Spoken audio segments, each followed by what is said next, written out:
Morning.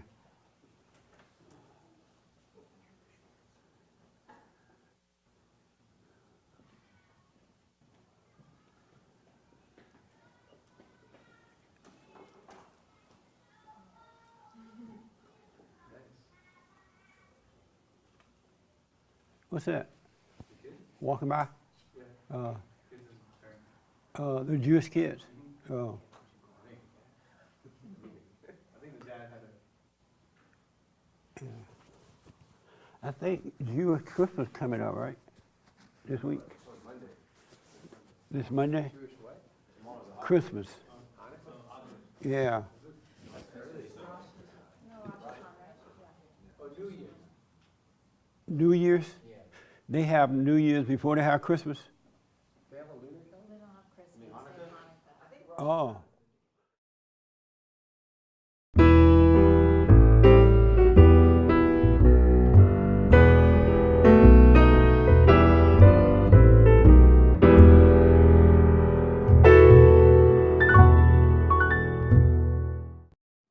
Construction. Oh, nice. You build things? Not so much. Good morning. Welcome to church. I'm Jesse Lee Peterson. Thank you for being with me. You can get involved by going to our chat line on the YouTube there. And Hank is here, so he would let me know and I can respond to your questions and comments. All right. Good morning, y'all. Good morning. How's everybody? Well. Good. Amazing. Any questions or comments? Anybody had a life this week? Oh, you had a life? How did it go? I was thinking of, excuse me. I was thinking a lot about what you said last week regarding my son. And I was trying to figure out, okay, what would I advise? What's that noise? Oh, okay. Sorry. What would I advise my son based on what I learned here at Bond Church? And then I was like, well, never mind what I would say. What would Pastor Jesse say? So I wrote down here 7 lessons Pastor Jesse could teach my 19-year-old son. Number 1, always avoid anger. Number 2, forgive your parents. Number 3, don't be beta. Number 4, don't overthink things, just do it. Number 5, avoid perfection. Number 6, know thyself. And number 7, you must overcome your own evil. So that's what I got from you, basically. And did you tell him those things? I haven't told him yet, Why but not? because I haven't seen him. Oh, I see. I haven't seen him Oh, okay. the last few days. But I was pretty amazed when I made the list, like, oh my gosh, this is good stuff. I was like, It's okay. amazing stuff once you start doing it. Yeah, so I was blow like, your mind. those are, 7. I mean, if somebody wants to add a few more things from the audience, that's, make it 10 things. But I got those 7 things. I was pretty impressed. And then one more thing, I was thinking a lot about what you said last week as well, about homeless and drug addicts and alcoholics and everything. And it goes, how God allows that. And I actually think, based on what I've from this service here every Sunday, that it's not God that allows it, it's bad parenting. Because bad parenting causes drug addicts, bad parenting causes alcoholics, bad parenting causes homelessness. And it's all due to the parents, whether it's a one-parent family or a 2-parent family. But you can't blame God. You can blame the parents for sure. Because right. there's a whole bunch of crappy parents in the last 40 years. Yeah. And that's why there's an extreme rise in homelessness, extreme rise in alcoholics, extreme rise in drug addicts. It's because the parents are now crappy. Did you think about, and you're right about that, 100%. Did you think about the biblical question this week? What was I can't remember. That means you didn't think about it then. I don't have that good a memory. That means you didn't think about it then. You're right. You're right. What's wrong with being wrong? What's wrong with being wrong? What's wrong with being wrong? Oh, geez. You're killing me. What's What's wrong? There's nothing wrong with being wrong because no one's perfect, I think. Right. Oh my gosh, this is driving me insane, this question. What's wrong with being wrong? What's wrong? No, there's nothing wrong with being wrong. There's nothing wrong with being wrong because no one's perfect, right? You know, I mean, there's a lot of... You said there's nothing wrong with being wrong? No, because no one's perfect. Okay. No one's perfect, and you know, so you're going to be wrong every day of your life. Okay. Every day of your life. So the rest of your life, you're going to be wrong? Oh my gosh. And you only living up to what? Did you say 70 or 80? 79. I gonna probably die at- won't. I will probably won't live past 80. I mean, I know you're 73. Congratulations. I would Thank love you. to be 73. You know, but you know, But you probably won't make it. I think I'll make 73. You will, but not past it. I don't know. Max is 79. I okay. can't see me living past 80. What is it like knowing that you're going to die at 79? There's not a good likelihood of most men living past 80 plus. And If women, you don't have a wife, you can do it.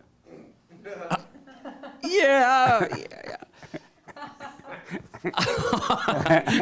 That's a loaded question. That's a loaded question.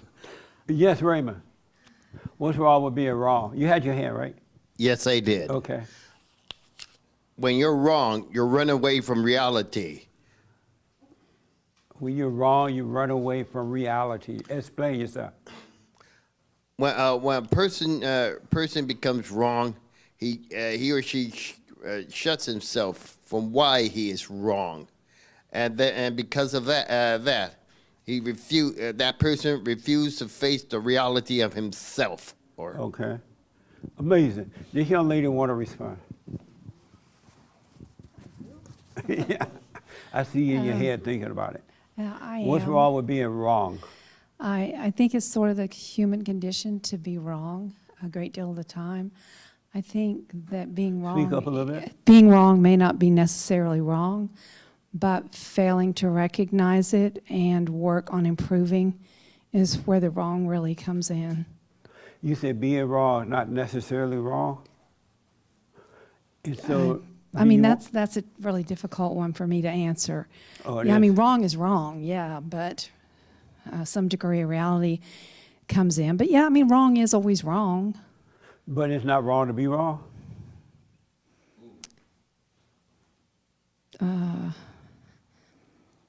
I don't think it's necessarily wrong to be wrong. And do you want to It be lets- right? I want to be. I don't necessarily want to be right. No, I want to be right in God's eyes. But my Yeah. own, I misjudged just as recently as yesterday, about my own reaction, and I just try to pick up and go again. So if there's nothing wrong with being wrong, why do you want to be right in God's sight? Because that's what matters. God matters, Yes. and so are Earthly you right? judgment doesn't. Someone's I'm sorry? opinion. I don't think someone's opinion of me necessarily really matters at all. It doesn't. No, Oh. it shouldn't. Not And to so me. why are you bothered by others' opinion? I'm working hard not to, and I'm getting better at it. But I But the try question not was, to. why are you bothered by other opinions? I don't know. You don't know, The truth is, I don't know. but you know that you are. Yes. Oh. Well, not everybody's opinion. Just a few choice people. Speak up. A few choice people. Maybe not everybody's opinion. People that know me well. So you're bothered by the people that know you well, opinion, but not someone that doesn't know you that well. And why? Why not treat them both the same? Well, first of all, I'm probably not going to know the opinion of someone that doesn't know me well. I'm sorry? I'm not going to know the opinion of somebody Oh, that yeah. doesn't know me well Right. to start with. And if they're really not known to me or casual acquaintance, but I realize that is a big issue that I have. Having loved ones misjudge me. And You that know. bothers you? It does. And why? I don't know. You don't know why? No. Do you ever ask yourself, why am I bothered by Yes. them? And what do you come up with? I don't come up with an answer why. I come up with the answer every single time, just let it go. Because it's kind of like that silly little meme or whatever, it's supposed to be Kermit the Frog that says, other people's opinion of you are none of your business. So I really want to achieve that. You Realizing said the frog that. said that? Yeah, Kermit the Frog. You know, they always apply things to Oh. creatures and people. They didn't necessarily, I'm pretty sure Kermit didn't really say that since he's a Yeah. Muppet, but you know what I'm saying? Right. Just other people's opinion of you are none of your business. And so, And I want to achieve that. I want to get there and realize that those opinions don't matter. right. Okay, and do you know how to get there? Yes, it's a lot How? of silent prayer, a Are lot you of doing letting that? go of all of that. You know, past history of, I don't know, being a people pleaser, a family pleaser, whatever. And, know. and are you, have you stopped doing those things? Are you doing the silent prayer? Yes, yes, I every do. morning, every night? At least once a day. I can't claim every morning and every night, but usually at bedtime, yes. At bedtime? Yes, definitely. And why not in the morning? No good reason. No good reason? No. You letting the devil talk you out of doing it in the morning? Does I he think tell that would you- probably be appropriately stated, yeah. What does he tell you? Get up, get moving. I'm Things sorry? to get up, get moving, things to do. You know what I'm saying? Just, And why you worship the devil? Why you listen to him? I don't know. I'm working on it. You working on it by doing Yeah. what? Well, some mornings I do say a silent prayer, and those are victory days, you know? All right. We'll try to do it every morning. Okay. Especially in the morning because it's during the day we have most of the challenges. Yeah, You know what I mean? You have to deal Yes. with yourself, with people, and all that. right. Amazing. The young man behind you want to respond to the biblical question, what's wrong with being wrong? Well, similar to last week, when you asked, are you a success, it seemed like there was a worldly way of looking at it and then a biblical way of looking at it. Because your response was, well, if we look at success the way as humans do, the way the world does, well, it's just totally irrelevant. Right. And so when it comes to being wrong, I can't help but look at it the same way. Whereas are we looking at it in a worldly way, like being wrong for day-to-day things, or is it wrong in, say, God's eyes or in a biblical view? But my straight answer, is it wrong to be wrong? I would say no, because I think it's an opportunity to bring humility into your life if you are wrong. You know, like So you're there's proven wrong. nothing wrong with being wrong? Can't say so. Can't say so. I think it's a beautiful opportunity to learn something if you are indeed wrong. Oh, okay. Amazing. Yes, Frankie. Oh, okay. What's wrong with being wrong? I've not thought it all the way through yet, but in my life, the wrong, when I'm wrong in any way, always, that's when I learned the most, that's when I discovered the most, that's when I had the most problems and things like that in my life, you know, and that's when I started to discover myself when I was wrong, you know. What that do you learn from being wrong about yourself? I learned, Give me one I used- small example. I used to be envious of other people and their personalities, and I used to almost like music. You know, you like Michael Jackson and you like the way he danced, and so you try to be like him in some ways. So you not try to yourself. dance like Michael? Yeah, you know. Oh, Lord. I don't you know. imagine It's all I can think of at this moment. But Moonwalking. But you know, as a kid, you would do all the things that he would do, and you thought that was the ultimate. Yeah. You know, and you kind of you'd fall away from yourself. And so how were you helped? I knew that when I When discovered you that was discovered you tried to wrong. be Michael Jackson, how would you help? There was only one Michael Jackson, and that was him. And And where I is could he be. now? I don't know. He's in Michael Jackson heaven. But I discovered that I could be the best. He was the best him that he could be, and I need to be the best me that I could be. Amazing. So I discovered that was wrong, and I said I could never be as good as him. So, All right. So, anyways, off the top of my Did head. you have your hand for this question? Right here. What's wrong with being wrong? I'm under the impression the biblical question was, is it wrong to be wrong? What's wrong with being wrong? Is that what it was? I thought it was, what's wrong with being wrong? Oh, but either way, it doesn't matter. I think it is. No, it's what's wrong with being wrong. Okay, I think it is wrong to be wrong. I think the problem with it, while everyone is addressing that, like, in our mistakes, there are learning You saying it opportunities. is wrong to be wrong? Yes. And what's wrong with being wrong? So while many people are elaborating that, like, being wrong is a learning opportunity, an opportunity to grow, the way I see it, it's like we're all made in the image of God, right? And God, it represents, I believe there's objective right and wrong, right? God represents truth, right? That which is right with the universe, right? Every time you move farther away from that starting point of God, you're more and more increasingly wrong as you're moving away from the source of what is right. So is it wrong to be wrong? Yes, because you're moving away from Is it God. wrong to be wrong? What's wrong with being wrong? What's wrong with being wrong is that you're moving away from God. You're moving away from the source of what is right. And then you can justify it in this world by saying, oh, well, I'm growing, I'm getting knowledge, I'm getting this and that. But you're perfect. You were made perfect by God. And now we move away our whole lives. That's why we talk here about you need to return to the Father. You need to come back to what is right, the source of all that is good and right. So in a few words or less, what's wrong with being wrong? What's wrong with being wrong is that you're moving away from that which is right, which is God. Okay. The young man behind you want to respond. What's wrong with being wrong? I'm going to say nothing. Nothing wrong with it? Right. And why do you say nothing? In my experience, when I was wrong in a conversation with somebody, whoever it was, it didn't feel all, I didn't get all, I didn't tighten up, like the anger. You're always talking about the anger. Right. It's involved with my anger. I didn't get all angry. Okay. I was like, okay, you're right. I'm wrong. And it was, you know what I mean? Like a kind of a sigh of relief. Interesting. Very interesting. So you say there's nothing wrong with being wrong? I'm going to say there's nothing wrong with it. Okay.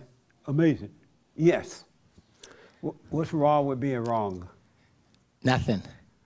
Nothing wrong with being wrong? And why not? Because God gives us the right to be wrong. God, what do you mean by that? Like, we have the right to be wrong.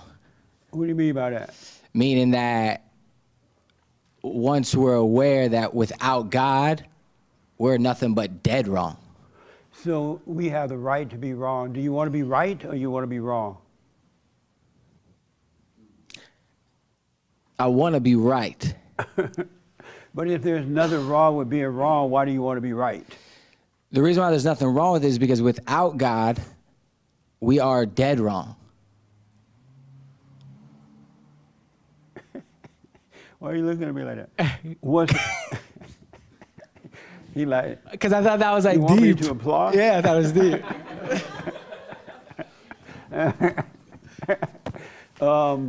So if there's nothing wrong with being wrong, why do you want to be right?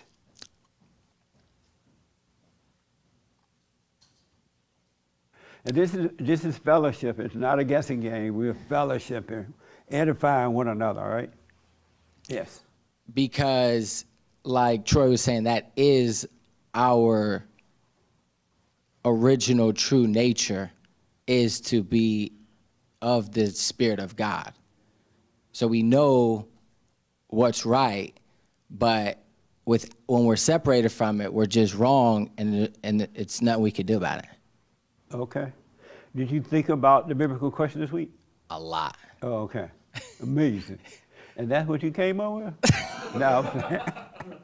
No, I'm playing. I'm joking. Just joking. Yes, sir. What's wrong with being wrong? Your hand is for the biblical question, right? Yes. Okay. 2 years of COVID stuff was wrong. What? all the COVID, it could cause strife. Being wrong can cause strife. Yeah. Give me an example of what you mean. Well, there is, you know, can I get like political? And I'm not sure what all I could say or not say. You know. A little bit, but I don't like being political in church. Yeah. Because Personally, we're trying to reach all people. just when everyone thinks things should be a certain way, and you know, I see it different. It just becomes difficult for me to, you know, do the things that I was used to doing and just getting along.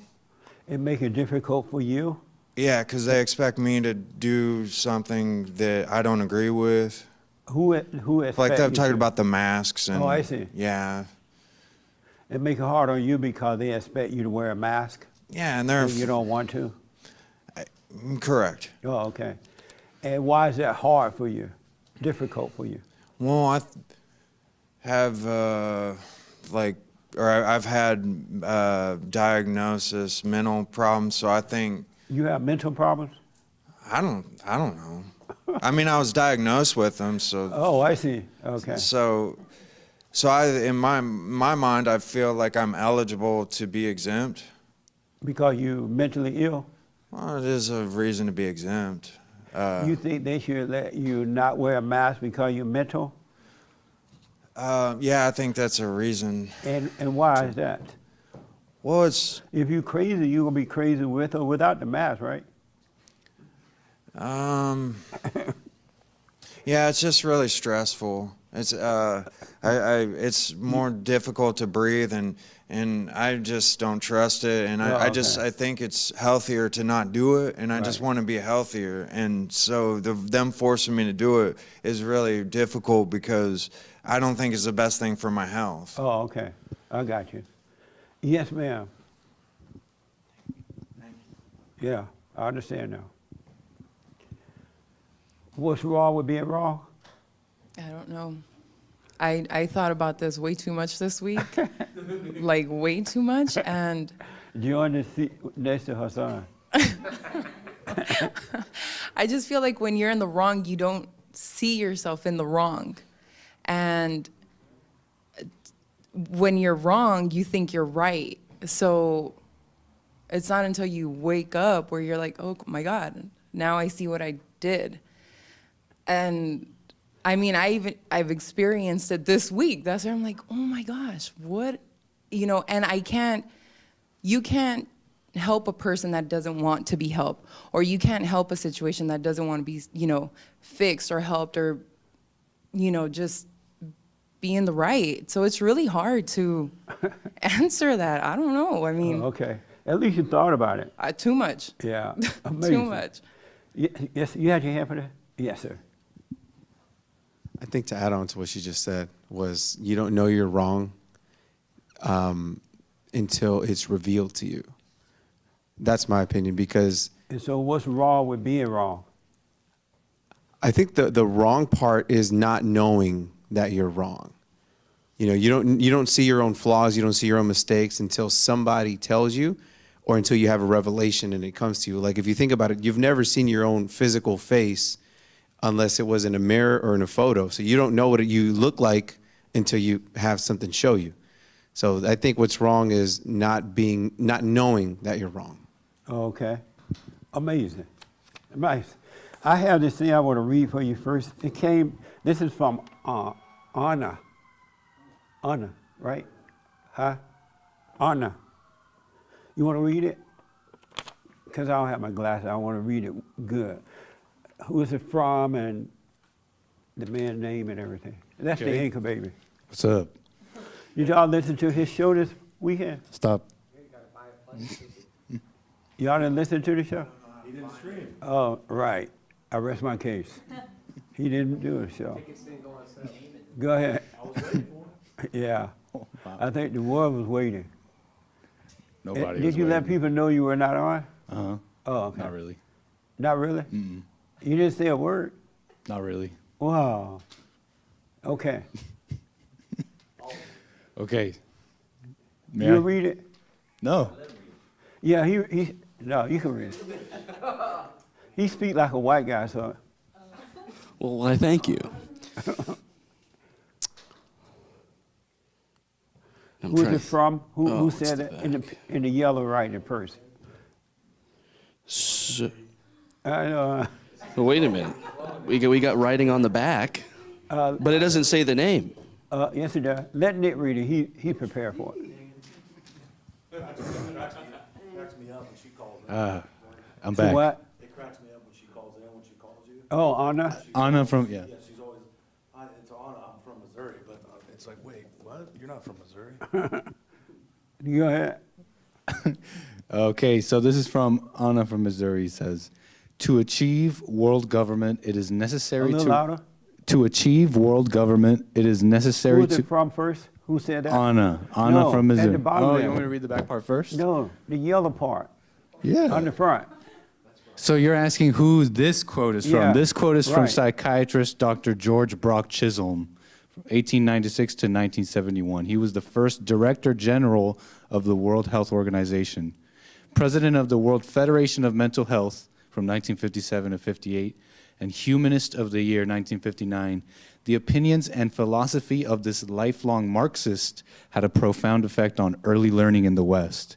And so the quote here from this Dr. George Brock Chisholm, to achieve world government, it is necessary to remove from the minds of men their individualism, loyalty to family tradition, national patriotism, and religious dogmas.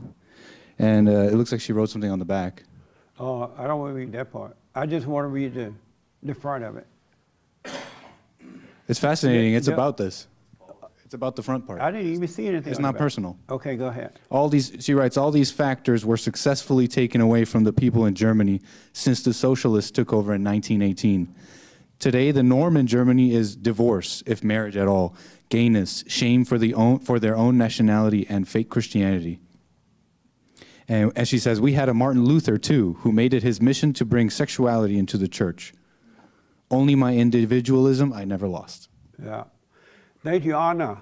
I appreciate that. And that's what somebody mentioned, the family and stuff being broken down. That's what's happening right now in our country. What I notice is the hardest thing in the world, in America, for human beings to do today is to be individuals. Rarely do you see people who are willing to stand alone. Whereas when I was growing up, it was the norm to be an individual. That doesn't mean you don't hang out with others, get along, have friends, but you're willing to stand alone. And that's gone now for the most part. People run from one group, one bunch of friends to another one to get validation, and they're never going to get better until you're willing to stand alone. Even when you're seeking God, you have to be willing to stand alone for that. You have to be all in, no matter if you lose the world, if you lose all your family, all your friends, all your things, all your everything, and you're willing to stand with nothing, then you can know God. But most people are not willing to do that. So they have destroyed individualism, and they have destroyed the family. Nick gave me a story this week that in 2045, I think, the family, Christianity. Within 50 years. and Christianity be gone, right? it's a minority in the country. So what now? Within 50 years, we'll be a minority in the country. In your own country, in a Christian country, we're going to be minority. How did that happen? It's been destroyed. Isn't that amazing? Christianity, the best religion on this side of heaven, the religion that, with the help of God, created the greatest country, the Western world really, is being destroyed and taken over by evil. That's mind-blowing. The family has been destroyed. He made the point about the families are to blame. It's the parents, and you're right about that.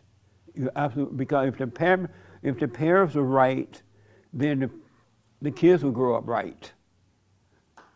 It will grow up right. I want to tell you this story, and then I mentioned this earlier on the radio show this week. And some of you may have heard it, some might not. I don't want to assume that everyone heard it. I saw this story where, and it was a true story, where this mother had a daughter, and this mother raised her daughter, but she didn't raise her daughter to be an individual. She raised her daughter to rely on her. And so the girl turned like 18 or 19, and by the time she was 18 or 19, she had 2 or 3 children out of wedlock. And because the girl was still living at home and was not independent, she relied on her mother, so she had to go on welfare to raise the kids. And so what the mother did was to, whenever the girl got a welfare check, it would go in the mother's account and not the young lady's account. And the mother would pay the bills, I guess, buy food and stuff for the babies. And then the mother would give the girl a few dollar bills for herself, you know, and the girl would just hate it. And she hated the mother. And there were times when the mother would give the daughter some money from the account, not much, but just some, and she would throw it back in her face. This is not enough money. Why are you only giving me this much? And the mother would say, because you are not responsible. You won't take responsibility. You won't do for yourself. And the girl would say, I hate you. I literally hate you. I wish I didn't live here. I hate you. And so it went on like that for years. And so the girl hated the mother so much, the mother would not let go of the girl. She was a grown woman, and the mother wouldn't let go of her, while at the same time saying that you're irresponsible. And then while at the same time taking care of the girl by living there with no job, the money going into the mother's account, she dishing it out to the girl. She was doing nothing to make the girl be responsible, right? And the girl hated it. And so what the girl did one day is she put her little tight pants on. You know how those women wear those little tight things, right? They like clean to the body. Even when they fat, they have them on. You ever see fat women in those things? I'm like, how you gonna be fat wearing those little tight things? Don't you supposed to like wear big clothes to hide the fat? But anyway, I digress. If I'm black, I divert. If I'm white, I digress. But anyway, so the girl got put on her little tights, put her heels on, and she went to one of the local playgrounds there where the black guys were playing basketball. And she seduced one of the guys. And this guy she seduced was younger than her. He was like 17, 16, somewhere in there. And so they started dating, and the boy would come and stay overnight and live there with the mother and the girl if he wanted to, because the mother would do anything about it. And so they dated, and the girl felt complete. She like, I always want a family. I always wanted a husband and kids, right? And so they never got married, but they were dating, staying at the mother's house. And so the girl got pregnant by this guy who would have made her 3rd child or so. And the mother told her when the guy wasn't around, because the girl wanted to have the baby, she wanted a family, even though she already had 2 or 3 kids. And so the mother told the girl while the guy wasn't around, you should have an abortion. You're not going to be able to take care of that child. You already have 2 or 3 kids, and you should have an abortion. But don't tell the guy. And so the girl went and had the abortion, and the guy wanted the baby, and the girl did too, but the mother talked her out of it. And so she had the abortion without telling the man. And the man found out. She eventually told the guy, I had an abortion. And the guy went off because he was really happy. He was like, who told you to have an abortion? You didn't let me know, right? And the guy got so angry, and she said, well, my mother told me to do it. And so, long story short, the guy came home one night, or one day or something, and the mother was laying in the front room, asleep on the couch, and he killed the mother. She had a little jar sitting next to her. He took that jar and beat her in the head until he just broke it. Then he went to the kitchen and got a frying pan, and he beat the woman in the head and bent the pan all up. That's how vicious he was fighting her. So he beat her, and he went into the bedroom and told the girl, come and help me with your mother. I think I killed her. And the girl like, oh, okay. What the? And so the girl went into the front room and she helped the boy wrap the mother up in a blanket. And they noticed that the mother wasn't quite there yet. She was still breathing while they were wrapping her in the blanket. And then the girl like, oh, she's still breathing. And the guy like, okay, let's put her in the trunk of her car. So she'll die, she'll suffocate and die. And they're like, okay. And so the girl and the guy wrapped the mother in the blanket, put her in the trunk, and let her suffocate and die, right? And the point to that story is that when you help somebody, you're creating an enemy. When you don't teach your children to work while growing up, you're creating an enemy. Because when they can't get what they want from you, they're going to turn on you. They'll turn on you, and they'll destroy you. You try to put them out the house, they're like 50 years old, you got to go now. They'll turn on you because you have created an enemy and not a friend. And then I saw this documentary about how the little Christians would go around the world spreading the gospel, right? Telling folks about Jesus.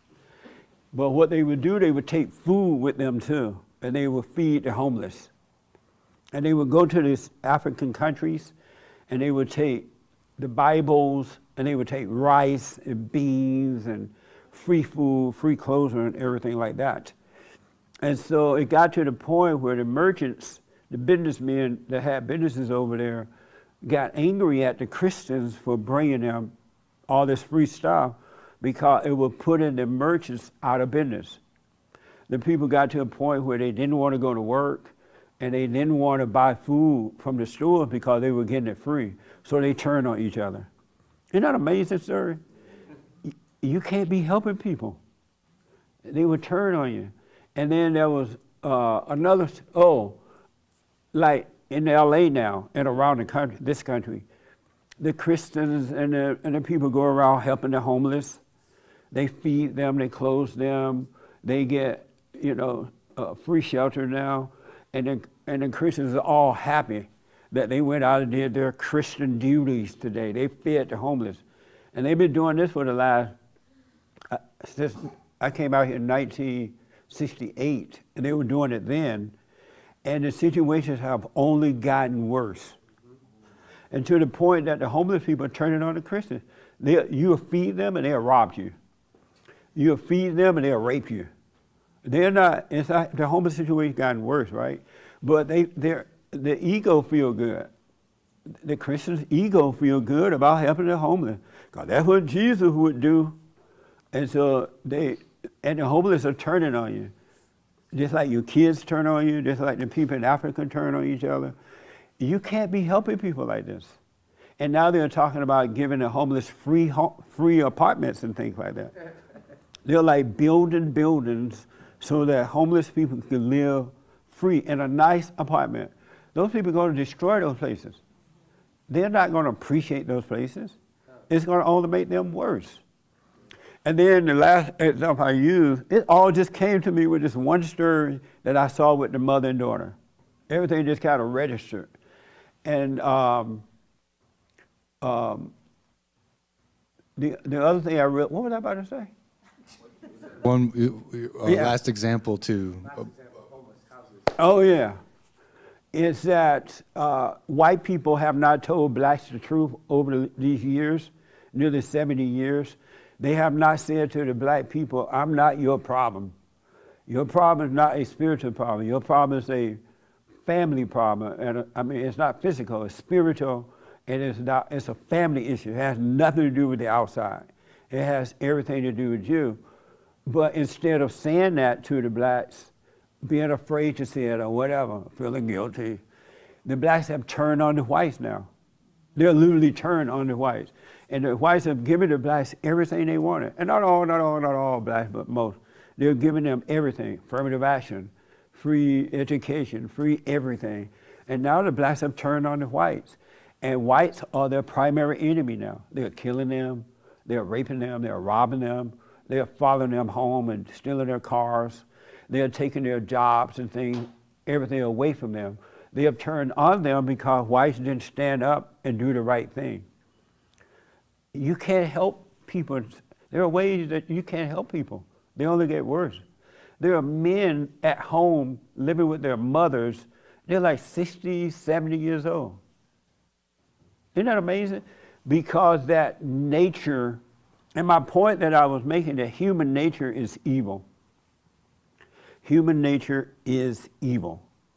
And some people don't want to say that. You want to think that human nature is good, but it's not.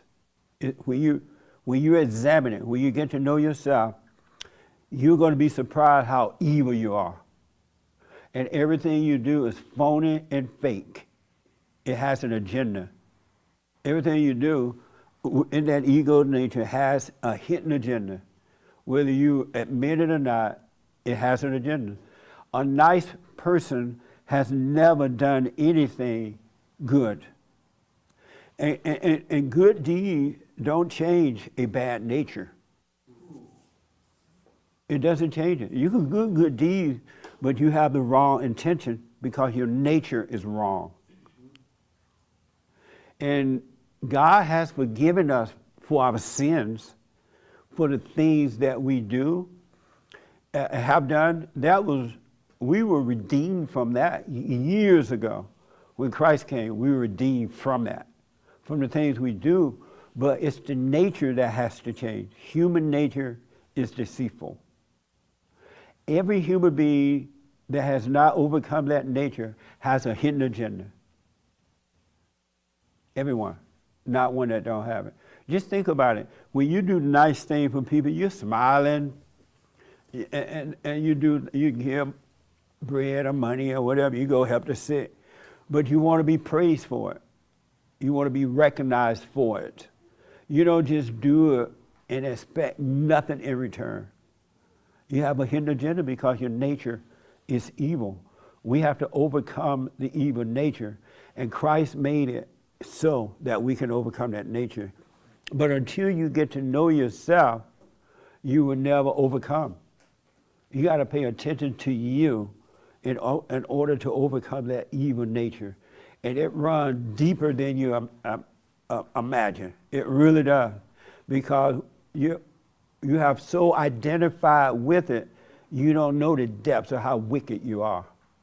That's why it's so easy to offend you. Someone can be nice and you love the person. Oh, they're so nice. Let me go over and help Mary Ann today. She's so nice. Or John Doe or whomever, right? And the minute they disagree with you, you turn just like that. You turn. Or if they told you the truth about yourself. If you took a cake over that you baked, and the cake's so pretty, you're walking in, and they're like, oh, that's a nice cake. I really like it. Thank you. And you're all happy.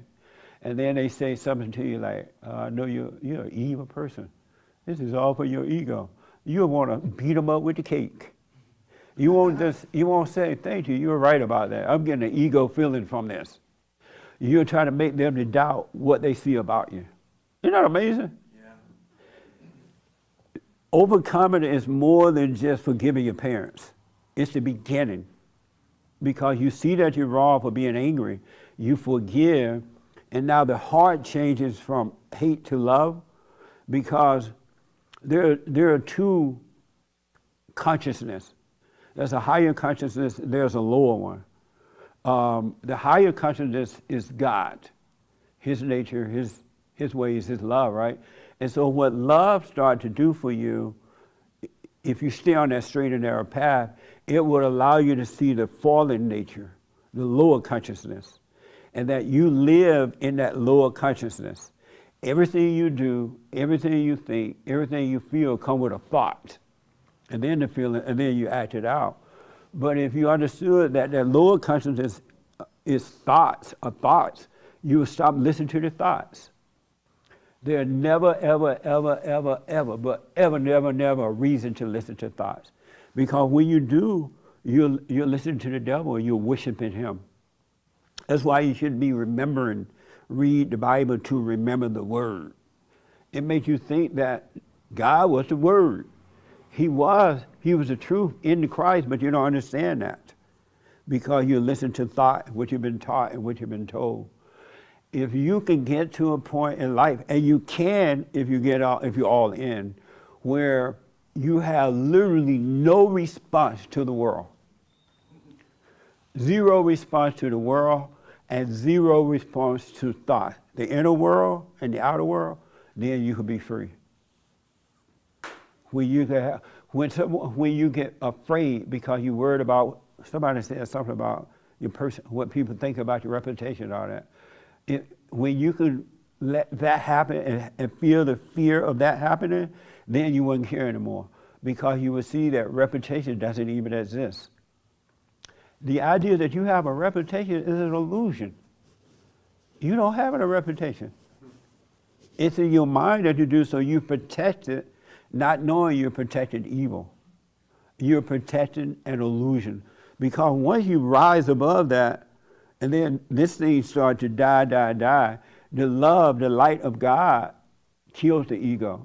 It will not be destroyed without the light, because the light can overpower the darkness.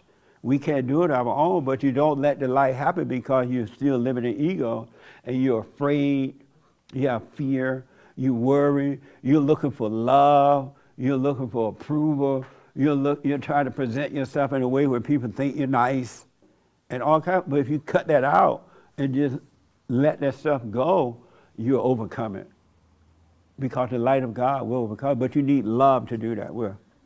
Not mama's love, not that ego love. You need the love from here. And once you start allowing that to happen, life becomes amazing for you. It really, really does. You overcome all the illusion, and then you die, and then you shall rise. The real you will rise, and then you shall live. And you'll be in the world, and people won't know your secret. They won't know that you're free inwardly, because you'll still be the same outwardly. You go to parties, you do this and do that, but you won't have the fears and the doubts and the worries and the insecurities and looking for approval. And you'll do things for people and feel nothing about it, whether they say thank you or not.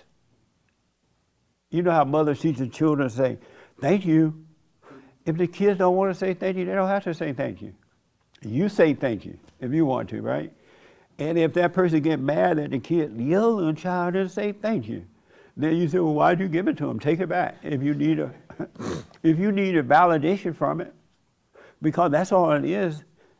Have you ever seen people get mad at you because you don't say thanks? Or the mother tell the children, what you gonna say? Say thanks. And the child goes, thank you. What's all that about, right? That's fulfilling the ego.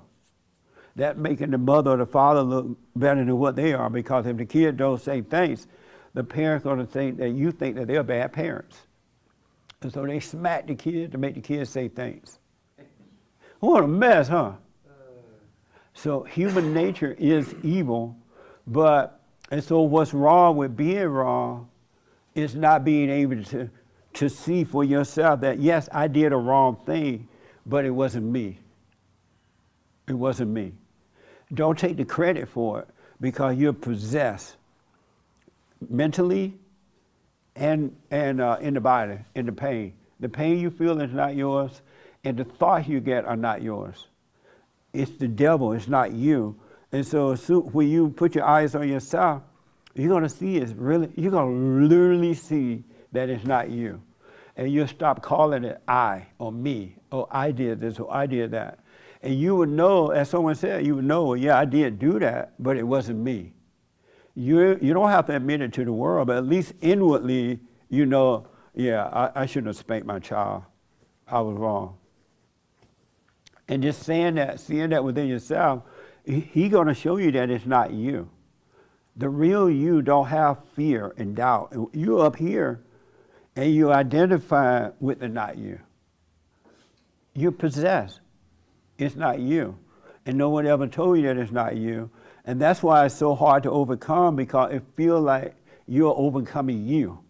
But you're really coming out of the not you. You have never done anything wrong. You have lived a life without doing wrong, but you think you've done wrong. And so as a man thinketh, so as he is.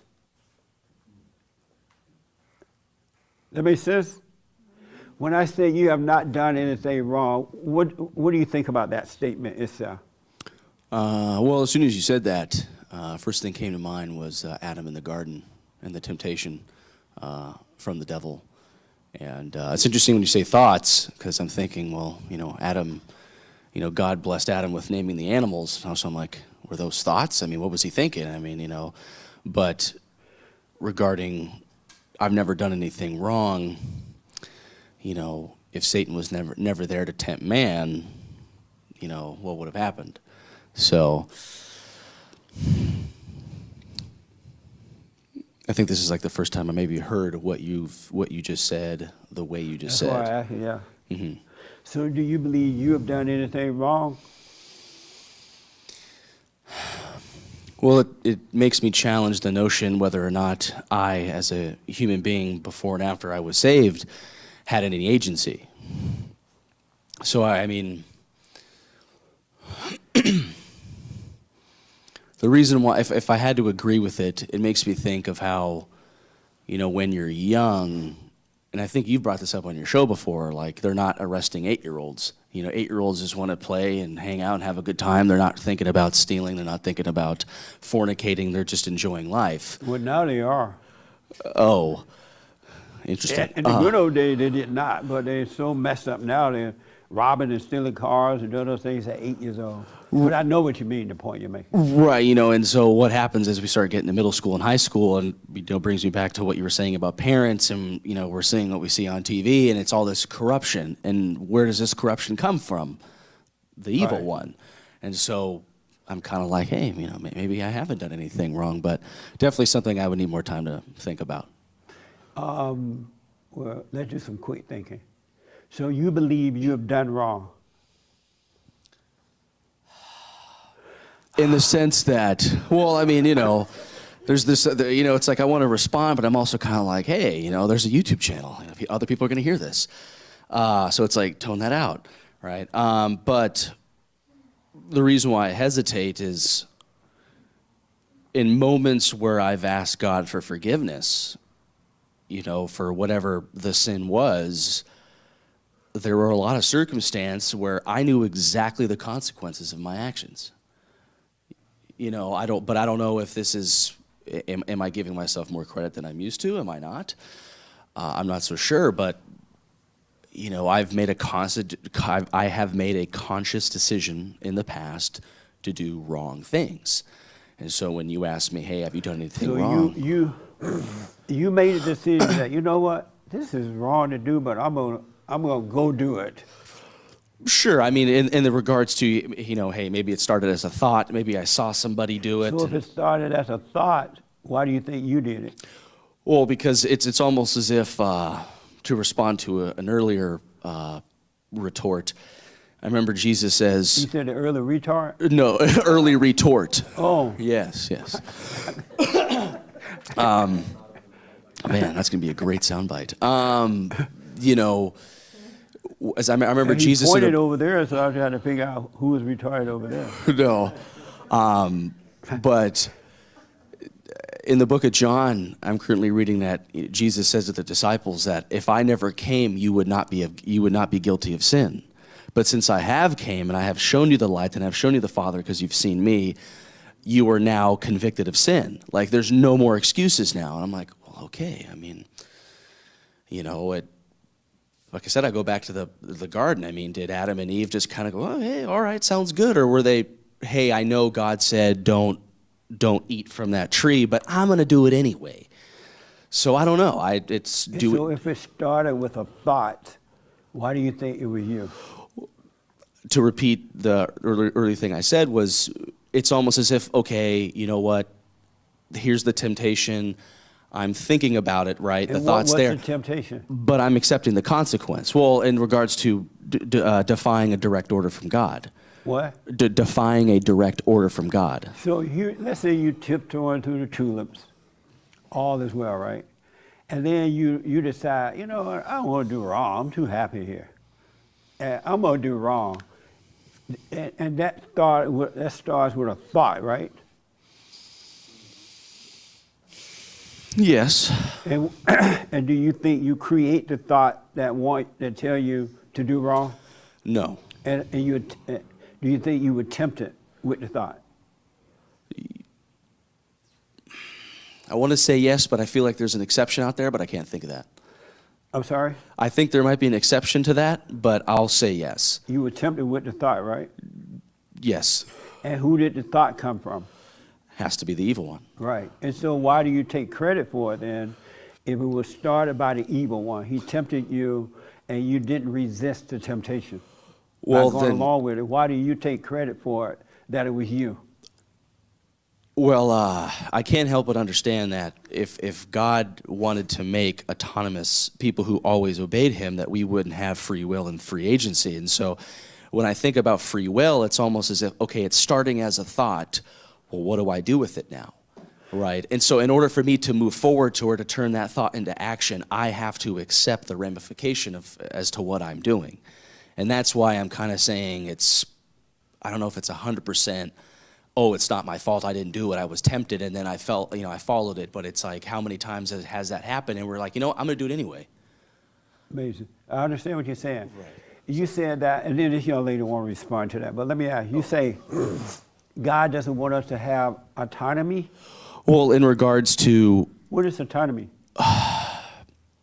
As if I've always asked myself the question, why did God allow Satan to even exist? Like, what's the point? And one thing I came to a conclusion was to basically show what disobedience looks like. No different than how you have an offensive team and a defensive team, in a game. And with that being said, why did God create man? What was the point? If he's all divine, if he's all good, what are we used for? Well, to go on. So what's autonomy? In the sense of God gives us the choice to allow him into our lives or not. Like we're not trees, we're not animals. Repeat that. We're not trees, we're not animals. Basically, God gives us the free will to decide if we want to choose him or not. That's kind of what I mean by autonomy. Oh, God give us autonomy mean God give us free will, whether we want to choose him or not. Yes. Did you choose to be evil?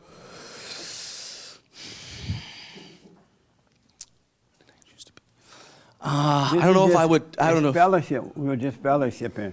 I don't know if I would choose to be evil, but I feel like I chose to make a decision that is going to, say, benefit me, but at the cost of somebody else. Did you choose to be evil? No, because I don't think we were created to be. And so did God give you the choice to be evil or not? Man, that's a hard question. I know we keep coming back to the same thing, but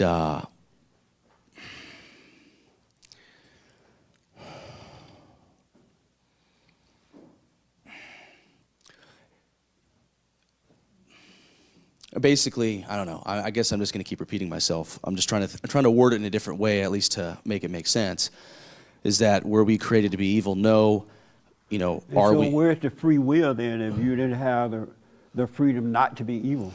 Well, that's what I'm saying, where you turn that thought, good or bad, into action. But you've been evil all your life. Sure, been lost. And so where was the free will? Why, at the point before you became evil, why did you decide to go with evil rather than good? Well, to go back to the book of Genesis, I always thought that at first what happened to Adam and Eve was based on innocence. Oh, if they just would have known what would have happened, they wouldn't have done it. But I'm like, no, that's just complete ignorance. Like think about it. God comes into a form where he is speaking to Adam. He's being shown all the animals. How could you disobey that? How could you willingly make that decision when the God himself is telling you, hey, do not go over there, do not eat from the tree, do not listen to the evil one, right? And I don't disagree with you that it starts as a thought, but then I think Adam didn't listen to the evil one. Well, right, it was Eve. But at the same time, he listened to the evil woman. Right. Sorry, ladies. And it wasn't her, but it was the nature that was in her. Right. And so that's why the woman is the man's God. And I remember the devil said, hey, man, what is it? You shall not die if you eat from this, but you will be like God and know good from evil. Man, I'm paraphrasing this probably bad, but I can't help but think that, how did that start? You know, Jesus Christ isn't even here yet, and you're the first two humans. How could this be this?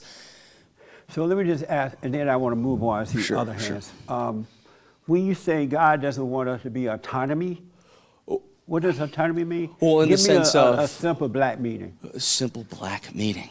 I got to tap into my other side of Yeah, myself. step into your black side. Right. Autonomous? What, Like where we're not robots, you know, like in regards to, for example, like race, you know, like we look different species of trees and this and that.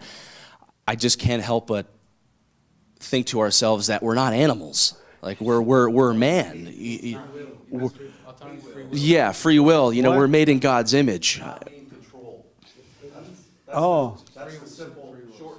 But you don't have a free will. Do you have a free will? Well, not in the sense that I'm going to be, you know, making up my own heaven and I'm suddenly supernatural. No. Do you have a free will?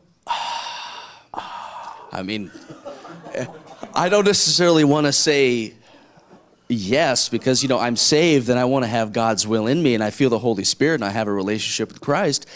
So it's like, no. You don't have you got all that going on and you still don't have a free will? I just don't think the answer is a quick yes or no. That's why I'm sighing. That's why I'm doing Right, it. no, I understand. Right, it's not me like, It's "Oh, not man, serious." give the mic over there. She's been having her hand up the whole time. You know, it's not. I'm not sighing because of that. Oh, but- I didn't see her in the corner. Right, she's doing her homework over there. But I honestly think humans do have agency and we do have free will, but it's You not. believe that you have a free will? When you say our thoughts aren't our own, it's something I never really heard before. It's something that I'm not necessarily overreacting to. Right. I just can't Nice. help but think that these thoughts, whether they come from Christ or whether they come from Satan, at the end of the day, it's going to be you who decides to put that into action. And I can't help but if I say no to free will, then I say no to what I just said, and I just can't do that. But Right. No, I I'm understand. willing to be wrong. Let you me know. ask you this, then I got to move on. Absolutely. Do you own anything? Ooh, no. And so if you don't own anything, where's your free will? My response to that would be, then why are we here? Right. You know, we're here to bear fruit, to be disciples. And so I can't help but think, well, material ownership, no, but man, You sound like my friend in the green shirt. right. He sighs more than me. Yeah. Right.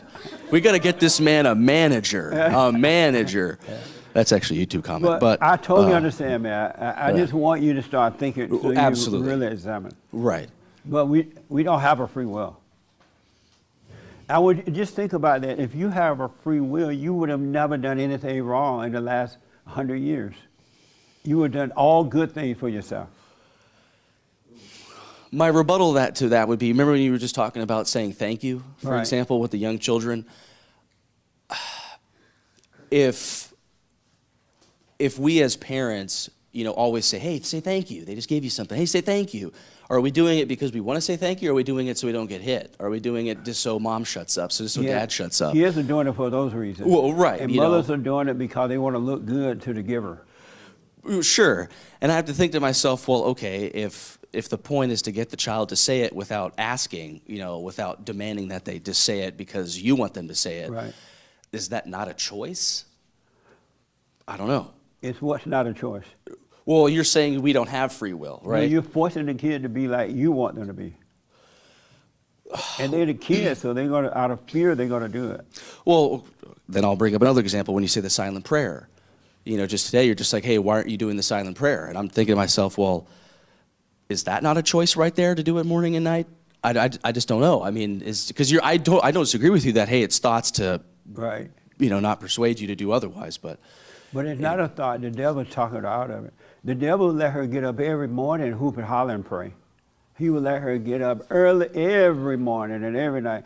Thank you, Lord. Praise the Lord. Help me, Jesus. Thank you for my wife, my husband, my children, my everything, Lord. Thank you, Jesus. I can breathe. I'm alive again. He'll let you do that all day long because he know you're worshiping him. You're not even talking to God. But to sit still, let that go, he doesn't want that to happen. when you realize you can't do anything, you didn't change anything, you don't own anything, anything, he doesn't want you to know, he doesn't want you to separate from him. He wants you to stay here one with him. Absolutely. He wants your soul. So he's talking her out of that. God is not, she's not talking herself out of it. The devil said, oh, you're too tired. You went to bed late last night. Oh, yeah, I did. Or you got to get up and get to work a little early and make some breakfast. Oh, yeah, I do. Right. But if she hoop and holler, he'll let her hoop and holler and let the whole day go by. Right. Well, I appreciate the mic. I thank you for everything, and I absolutely will take everything for consideration, and thanks everybody for letting me kind of hog it for a bit. No, man, you don't have to thank us. We're fellowshipping. Right on. Yes, sir.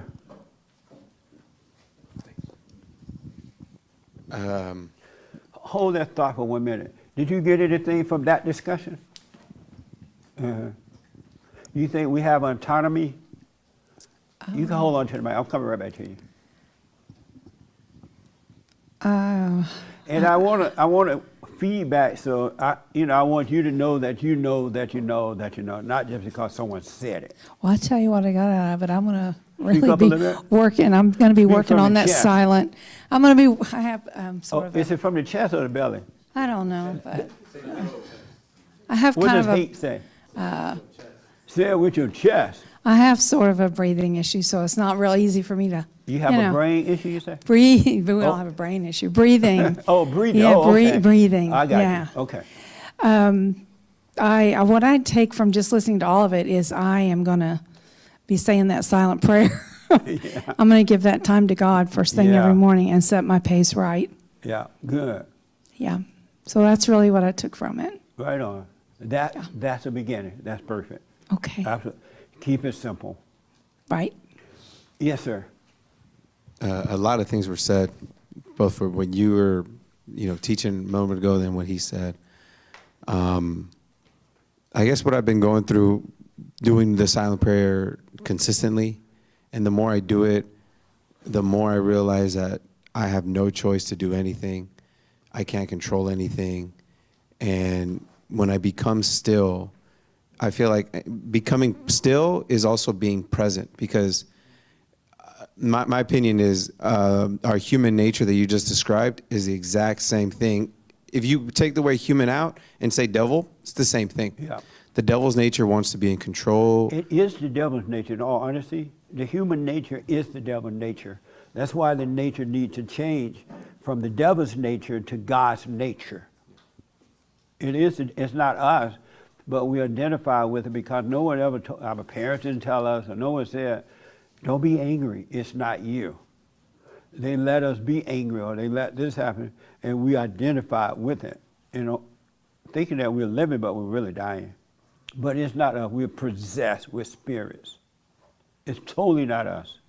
And the sooner you see that, the sooner you'll be free. And I think that's the hard part, is when you were saying what's wrong with being wrong, and to what I was saying earlier, the wrong is knowing that you're not wrong. That's what's wrong. Yeah, and not knowing absolutely. that you have that spirit telling you, some people have, in general, right, they're overweight because they eat too much. I've been in cases when I was, a lot, more overweight, and I look back and I realize in those moments I went unconscious. And I just, next thing you know, I'm like 6 packets of Oreos down or something because Yeah. I went unconscious. Absolutely. And then you come out of that. Absolutely. And then you wake up, and then you feel, and then you feel bad, you feel guilty, you feel fat, you tell yourself all these things. And that's then, not, once you, and then you go back. If you go unconscious, just to add to it, not cut you off, sorry. But you go unconscious. The problem is you go unconscious. And when you go unconscious, you eat all the Oreos up, you get all fat. And then the devil kind of step aside, let you see that you're fat, and then he's like, oh, you're all fat now.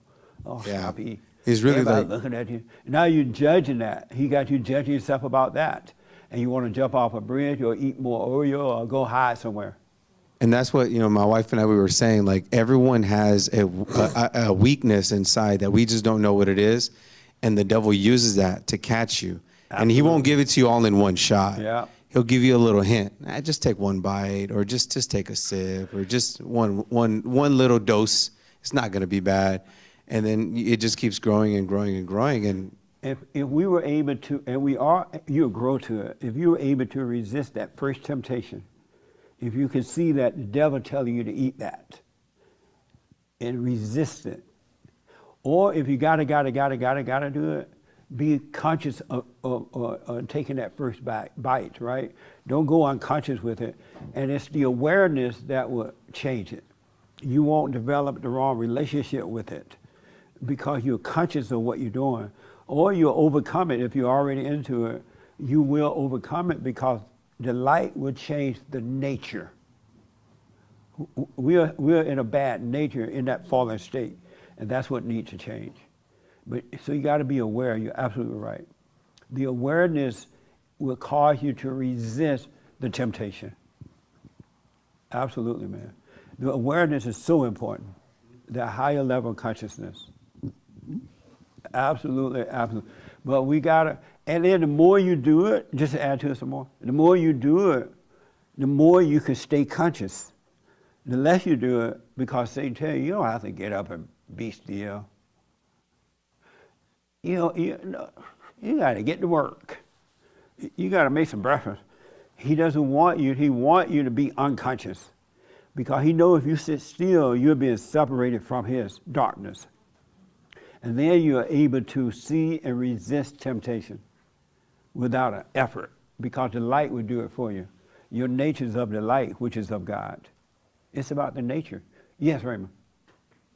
And then I saw your hand too. You say we cannot create a single thought. Right. Yet we have the ability to be aware of that thought.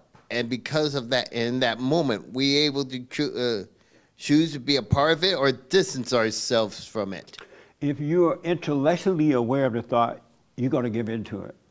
You're going to be jealous, fearful, envious, strife, malice. But if you're spiritually aware of it, you won't give into it. There are two, and I just realized that over the last years or so. There's two awareness. Intellectually aware, you hear the truth, and then the devil tell you, oh, you got the truth. You went and forgave your mama. You went and forgave your daddy. That does nothing for you. But if you can inwardly see that you resent, when I went and forgave my parents, it was only because it was shown to me from within that I had the resentment. I didn't know I had that for my parents. And I didn't know the effect that it was having on me. And so when I saw it, I had a sadness. There was like a cry, but it wasn't like a normal cry when somebody beat you up or your daddy died, your mama died, that kind of cry. It was a different kind of a cry because I knew I was wrong for doing that. And then that's what caused me to go and forgive. But I've noticed that you can intellectually go and forgive your mama and nothing changed. You don't have love, you still have fear and doubt. But if you truly spiritually, because we are a spirit, if you truly spiritually forgive, doubt and stuff would disappear because perfect love would cast it out. I understand that. It's the spirit of the devil to have fear. Mm-hmm. I understand that. Yet either way you look at it, we still bear responsibility, not the thought, but how we respond to it. When you say we bear responsibility, what do you mean? It's how we respond to the thought that the reason why we bear responsibility of how we choose be right or to become wrong. I don't quite know. You may be right, I just don't understand it. Well, like I said before, when a person's wrong, that person runs away from reality. But when a person sees is wrong, he walks toward reality. Oh, I see what you're saying. So like if I did wrong, I can see that I did wrong, but it wasn't me. I won't take credit saying it was me. Are you saying that? Yes, I say. Because when you say that it's you, then you're worshiping the devil when it wasn't you. We're literally not in control of anything. We don't own anything. Our bodies are not our bodies. Our automobiles are not ours. Our homes, our children. We're nothing. That's why when the ego dies, all that stuff fade away, and you stop ownership. It's like when you join the Christian religion, now you defend Christianity like you own it. You know, you don't own it. We don't own anything. But the ego have us thinking that we do own something. Like when the kids don't do exactly what you want them to do. You think you own that kid, you're gonna beat that kid up if they don't do it the way you want them to do it. And if they don't do it right away, you get mad because that's your child. You my child, I brought you in this world, I'm gonna take you out, right? If women understood that they don't own their bodies and the baby that's in the body is not theirs, they would never think of killing the baby. They would not give in to the temptation of abortion. But they've been convinced that they own the body and they own the baby and they want a career. They've been convinced of all lies. So when it comes down to it, people don't want to admit how impotent they are. Right. The ego won't let them. Absolutely. Thank you. And so if you're saying that if you do wrong, you know, yes, I did that, but you know that it wasn't you, then you'll be fine, you'll overcome it. But if you don't at least acknowledge, yes, I did do that, but ain't no way I would have done that on my own. I was encouraged, because nobody decide to do wrong. The decision comes because you are not staying away from the devil. I guess I feel that way after every time I do the silent prayer. I feel impotent because I feel I couldn't do a damn thing. Well, thanks for cursing in church. Sorry about that. The devil made you do it, I understand. This young man, yeah. Okay, we're talking about we're talking about evil here a lot. Yes. Okay, so why do people commit evil? And you can define evil as, drinking, drugging, sex, other stuff. But why do people commit evil? That's a good question. But I think most people commit evil because it's a heck of a lot of fun. And all right, I think that's what the reason most people do. It's a heck of a lot of fun. But when you really look at it, it's not fun. No, because it bites you back like a rattlesnake. Yes. Right, and it's just temporary fun, and then it causes problems in the short term, mid-term, and long term. So it's when you're seeking instant gratification, you're in for a world of pain.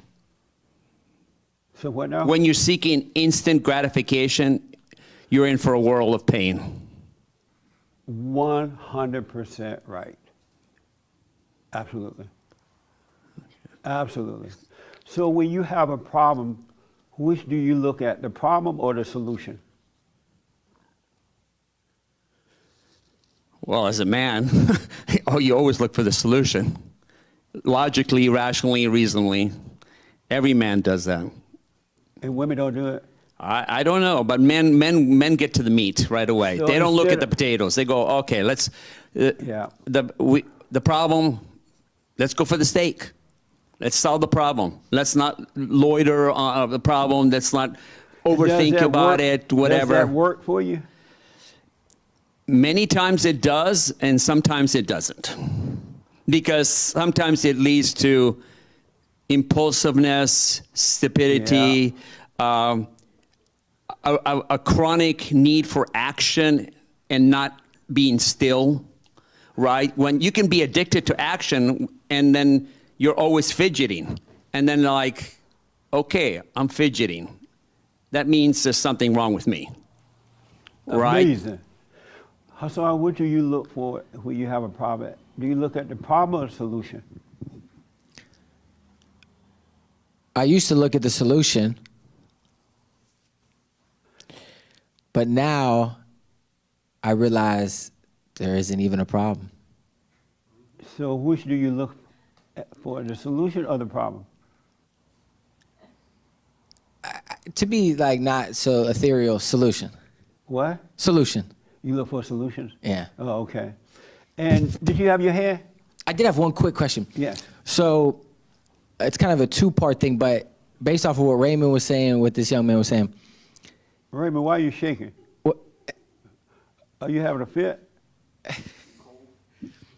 What what I'm seeing is that when we think about free will, the free will is really Satan's will. Yes. Because it's not God's will, it's the devil's will. Yeah, because really us even thinking there is a choice is us thinking we have free will is us believing Satan's will. Yeah. And when you say doubt the thought or do the silent prayer, we're not making the choice. It's God's will. Let God's will be done. So it's never our choice. It's never, yeah. So anyway, that was just something interesting. And the second thing, this is a question. If, like what he was saying, if devil's nature is human nature, when we're first born, because we're not born sinners, we're born into sin, do we initially have God's nature? Absolutely. Absolutely. And if the parents and the teachers and things left you alone and let you just grow, you will grow in God's nature more. You still have to repent eventually anyway because we're born into the mess, but it won't be as dramatic as it is when we're not told the truth. And especially if the parents were to say, you know, I'm sorry for doing that to you kids. And then they change. And the parent will become that perfect example, and the kids will grow in that perfect example because it's not what the parents say, it's what they do, it's how they are, their nature. Because they can say the right things, but if their nature is wrong, the kids are going to grow up the same way. Because it's spirit to spirit. They think it's physical to physical, but it's spirit to spirit. Amazing. Yes, sir. I was living in a camp at Zuma, and eventually we kind of inherited it and cleaned it up. There's a lot of trash and stuff there because it's like a homeless camp. And so I noticed around that area, well, we would go to the church and they'd hand out a lot of food, a lot of extra food. And I noticed that, you know, a lot of people would be irresponsible with it. It would attract rats, trash, and it just become a total disaster. Absolutely. It's very frustrating. Because they are destroying your nature. They are making you depend on them or some outer source rather than the inner source. Well, That's why God said we have to work. If you don't work, you don't eat. Simple as that. They wanted to give us, I apologize. They wanted to give us too much food, and I was just like, well, I only want to have what I can eat. You know, I don't want extra because then I have to figure out, you know, what to do with it. And a lot of them, I don't know, it just happened. Too much food left out, and then and it just free things just become trash that was just spread out, and it was unsightly and just. Absolutely, man. That's what I saw, you know. Because they're stopping the natural development of the nature that God has given us to fend for ourselves, to take care of ourselves. It's not growing. That's why the kids should have responsibility. And that way when they leave home at 18, 19, whatever, you don't have to worry about them. They'll take care of themselves. They'll have food on the table because they don't mind working. They'll do what it takes to grow and grow and grow. And like you said, that the church people would, I felt like, you know, they had an ego about it, and it's all ego. They're like, here, have some more food, and just like, you know, it's, what am I going to do with this? You know, I can't eat all this, and I mean, maybe I don't know, maybe they wanted it to get consumed, but most of it doesn't, and this is a problem that went unaddressed. You know, a lot of this extra food is turning into rat food. Is causing trash and disaster. When the government told the blacks 70 years ago, we'll take care of you, you can have as many babies you want, we'll take care of you. From that point, they went downhill. Prior to that, blacks were doing well. They were doing fine, thank you. But once the government started taking care of them and they took the fathers away, look at the situation today. It hasn't gotten better. It has gotten way worse. And they have more freedom today than any other time, I guess, in history, I guess. But they're more enslaved today than ever. I can't imagine. That must be such a great feeling to be able to maintain your own resources and be self-dependent. And It's amazing. I'm not, and I don't know how to get there. But man, One step at a time. I wish, and I'm not unhappy, but I do. I am reliant on other things. When you get a little job, and one job will lead to something else and something else. Start out small, keep it simple. You don't have to start out with a big mansion. Have a little hut, and then you'll grow in that hut because the need will come, and you'll see how to fulfill the need. So don't compare yourself. Don't try to be like and have what someone else has. You just be you and keep it simple. I am already happy though. I mean, I don't know if I'd be happy working. Give it a try and see what happens. I do writing, and I get a real job. Well, I think continue your writing. I Don't feel stop like your writing. I'm creating something, so that's. I gotta move, but yeah, and my brother's an editor, and I'm gonna manuscript it and see what he thinks. But while you writing, go wash the dishes at the cafe or something, or serve the tables. Cut the grass. I don't think I see things way different. I don't know if I don't know if I want to be part of any of that stuff. I see. So if whomever taking care of you, if they stop taking care of you, what would you do? I would figure out ways to get money, and I'd probably be a lot more rich. But it's not something I'm interested in. But you don't want to do it to get rich. You want to do it because you're supposed to take care of yourself. You want to grow inwardly. I don't know. I can't think of something I really believe in that I want to contribute to. Oh, okay. So I do my writing. I think. We'll stay with that. But I got to move on. Sure. Thanks. When you have problems, which do you look at, the problem or the solution? Immediately, I think about the problem. You think about the problem? Yeah. And so you look at the problem, not the solution? Sometimes I'm too caught up in the problem to even see past it, to see the solution. Oh, okay. So you normally go for the problem? Yeah, I would say so. Okay. How about you? When you have problems, do you go with the problem or the solution? Neither. I just do the next step, the next thing to do. What's that? Hopefully the solution, but just the next thing in front of me to do. So you go for, so you say that when you have problems, you don't go for the solution or the problem? No, just the next thing to do. What's the next thing? What do you mean by that? I just don't understand. Maybe if I'm talking about like a physical example, like at work or something, there's a physical problem in front of me, Right. I might not know what the end solution is, but just to do the next thing in front of me. But when you have inner problems. Okay, an inner problem. The problem. You go for the problem? First, yeah. Why? Because it's the thing that's closest to me. It's the problem. The problem is closer than the solution. So when you have an inner problem, you look, instead of looking for a solution, you look for the problem? I acknowledge the problem first. So I see that first because it's the closest thing to me. Right. And then from there. From there what? I see the problem and then I try to calm down or try to look within and then do the next thing. But Okay. oftentimes it is the thing that's closest to me, so I do look at the problem first. All right. How about you? When you have problems, do you look for the problem or the solution? Now I don't see myself as having problems. So you don't have any problem? I don't see anything. I don't see myself But when as you having did problems. have problems, or do you look When for I the did have solution problems, or the problem? when I did have problems, I think I looked at the problem first. Why? Because kind of like she said, it's like what's in front of you. Oh, okay. But now I feel free. So when you have inner problems, you don't have inner problem now at all? I don't feel like. But when you did, you look for the solution or the problem? I feel like I looked at the problem and then when I did have problems, I would look at the problem and then dwell on it and then start judging myself about it.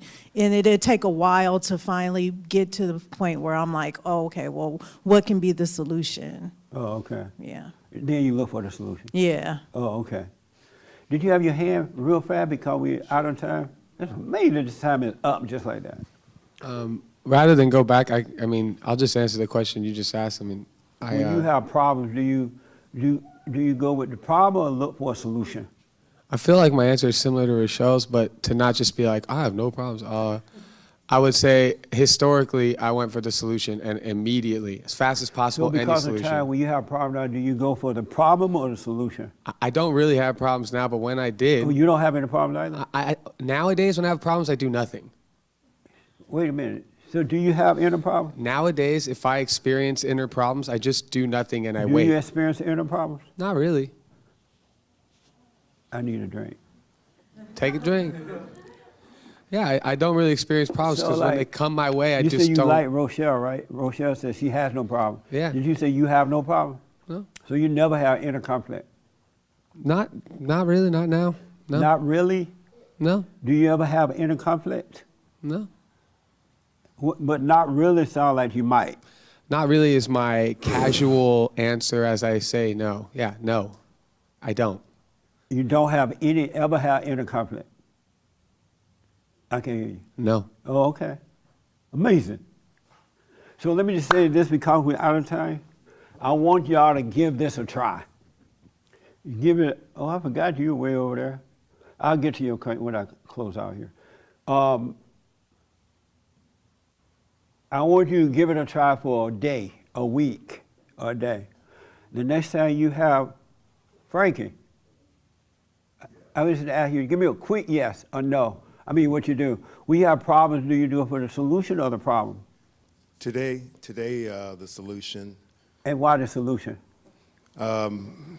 The problems would overwhelm me and make me emotional and out of control, and I would be overwhelmed and I couldn't even think, and So you look for a it's solution to paralyzing. that. So now, okay, I'm a problem solver. Let me try to see if I can fix this. Oh. So. And do you ever get it fixed? I would say no. I would say no because I was in my head, and I needed to come out of that and, let God fix it. Here's what I recommend, just for a week. Some of y'all ain't gonna make it no week, but anytime from this point forward you have inner conflict, which is a problem, with his thoughts and, as Francisco was saying, emotion, look at the problem. Don't look for a solution. Do not look for a solution. You gotta stand there, like he said, the reason he looked for a solution because he have all this inner conflict going on, this emotion, he become emotional, he become afraid or whatever, right? Look at that and go through that. Do not look for a solution. When you're fighting with your wife or your husband and he's just yelling or she's yelling, sit there and go through it. And just look at it. Or if you feel fear or doubt or you're in a crowd, you feel shame or you feel shy or whatever, and you're scared, don't look for a solution. And what I want you to notice is that every time you have a solution, all you're doing is create another problem. It doesn't solve that conflict at all. You get a temporary release from it, but now you got another problem with that so-called solution you use. You just create another problem. You can't solve it. You got to go through it. You have to go through it. So give it, and it's going to be overwhelming at times.